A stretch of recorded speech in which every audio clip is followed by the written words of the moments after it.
Vocês sabem aqui que a gente chega de púlpito para falar o que Jesus pede, né? E o pastor, de todas as vezes, não vai ser diferente. Aquilo que o Senhor orientou para tratar aqui nessa igreja visa atingir os objetivos dele com cada pessoa que aqui está, entendendo e compreendendo que essa é a palavra que temos que ouvir. Então, eu espero no meu Senhor Jesus que vocês, ao mesmo tempo, me venham aqui interessados em desdobrar, né, os ensinamentos do livro sagrado, mas ao mesmo tempo entendendo e compreendendo isso, que eu estou te entregando o recado, tá? Da parte do Senhor e todos aqueles que estão aqui e que se dizem cristãos. Pastor, eu vou tratar 3 detalhes aqui importantes. A primeira delas, a importância e o valor do livro do Apocalipse para nós, tá? Que não se apoia em fanatismo religioso, como também nisso, em ficção e teoria. A gente vem deixando claro aqui para vocês nesse púlpito que Deus, ele, dentro do seu favor, da sua misericórdia, da sua graça, nos deu certa revelação, que ela traz testificações e organização de pensamento. Para chegar de púlpito aqui e dar esse testemunho para vocês, como também as confirmações, para realmente glorificá-lo. O que quer dizer que a gente não fala por falar, a gente fala quando nós estamos convictos e crentes de que realmente isso é a verdade e funciona. Está atestado, está testemunhado. Então não existe teoria. Eu venho falando sempre para vocês que na teologia bíblica não existe a ideia. Não se usa pressupostos, não há ficção. Tá? Ou é ou não é. Ou é a verdade, isso que falamos sobre Deus, ou então não é a verdade. A gente não pode chamar de Deus aquilo que a gente não pode provar. Tá? E digo provar por si mesmo, pelo conteúdo do que nós estamos falando aqui. Então, por muito tempo, igrejas, pastores e lideranças trabalharam e trataram o Apocalipse assim, como o último livro da Bíblia e como uma opção de inspiração, e geralmente já definindo e julgando que aqueles que leem esse livro são estes fanáticos, ilusionistas, futuristas, e etc, etc. Eu não vou falar deles, nem o que eles ao longo do tempo e dos anos falaram já disso. Mas é muito importante vocês compreenderem o que vai ser desdobrado aqui. O livro existe, o conteúdo está selado por um autor específico, que não é João. E esses anunciamentos e pronunciamentos são importantes acontecer porque está em jogo o que aqui? O mérito redentivo de Deus na história. Então esse livro tem uma importância e um valor para nós, porque ele está agregado e relacionado à obra histórica redentiva de Deus na face humana.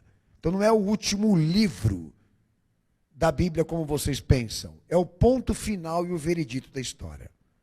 É assim como esse livro está aí, alinhado nesses escritos. Ele é o último livro porque ele é o veredito da história e do tempo. Assim como o Gênesis tem a mesma posição cronológica de tempo. Então tome muito cuidado com aqueles que envenenam as pessoas com esse tipo de pensamento, que falando do Apocalipse, ou pregando o que está nele, nós estamos querendo te tornar uma pessoa psicologicamente doente.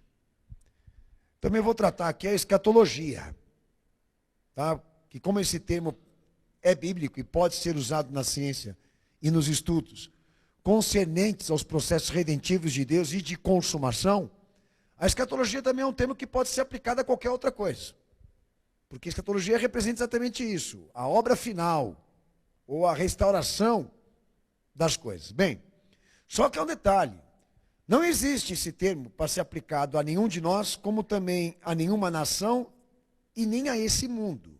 Escatologia não é um termo bíblico que se aplica às pessoas, nem ao sistema, nem ao mundo e nem às nações. Exemplo, nem a Israel. A restauração que Israel espera, profeticamente falando, ela já veio, já se cumpriu no messianismo de Jesus, e o que está para vir para Israel é o que está para vir para todas as nações. É ordem mundial e caos mundial.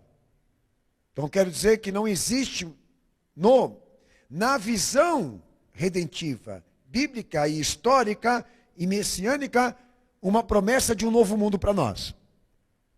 Não existe uma escatologia do novo mundo. Não há possibilidade de existir outro mundo a não ser este que está aí. Esta geração, como disse Jesus, não vai passar dela. E quebrar esse princípio é arrumar briga com ele. Porque aí você, obviamente, para quebrar esse princípio e provar que ainda existe uma esperança para esse mundo e para esse sistema, você precisa estar à altura e no nível em que ele está quando fez essa afirmação. E esse nível, essa posição você não tem, eu não tenho, nem eles lá fora. E o que nós estamos vendo lá fora acontecer?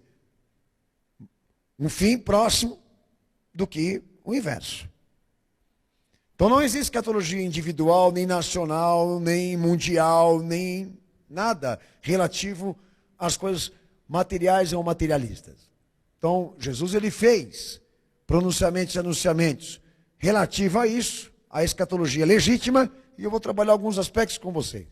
Um outro ponto importante, a questão da soberania de Deus dentro da história. A gente vem dizendo que Deus é controlador da história. Que quer dizer que tudo que acontece dentro dela tem pronunciamentos e propósitos que ele anunciou em si mesmo. Um detalhe importante sobre isso que o pastor está falando aqui, que quando nós trabalhamos essa compreensão do que Deus, na verdade, desvendou sobre a história, a validade da soberania de Deus, ela se aplica exatamente a isso. Ao que ele disse e o que se cumpriu. O que ele disse, se cumprir dentro da história, ele testemunha a soberania. Se o que ele falou não se cumprir, ele perde capacidade de soberania. Vocês estão me ouvindo? Ótimo. Então não adianta você não crer que Deus existe, se existe tudo o que ele fez. E não adianta você falar que Deus perdeu soberania, se aquilo que ele falou pelo Filho continua se cumprindo na história.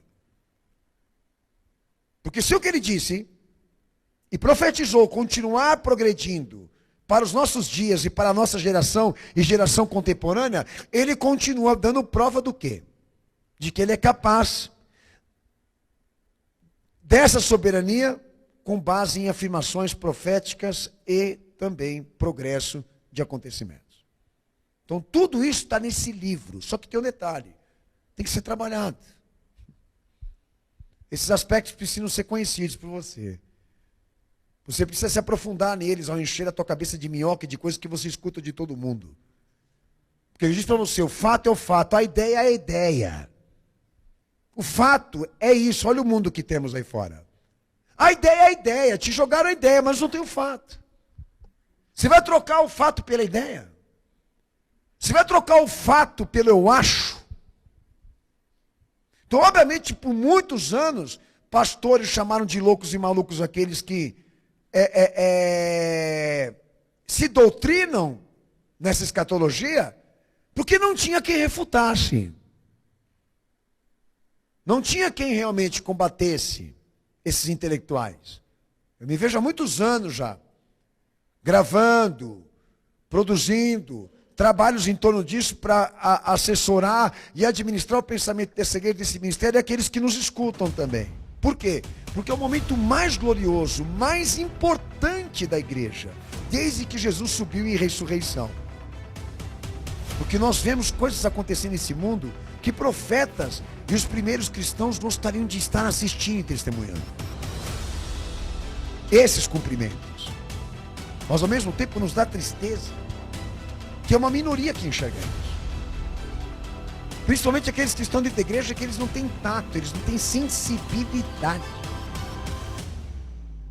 para discernir os tempos e outra, para perceber que estão sendo enganados por esses mercenários que se dizem pastores e lideranças evangélicas. Porque eles prometem um mundo novo, mas um mundo novo que Jesus não prometeu.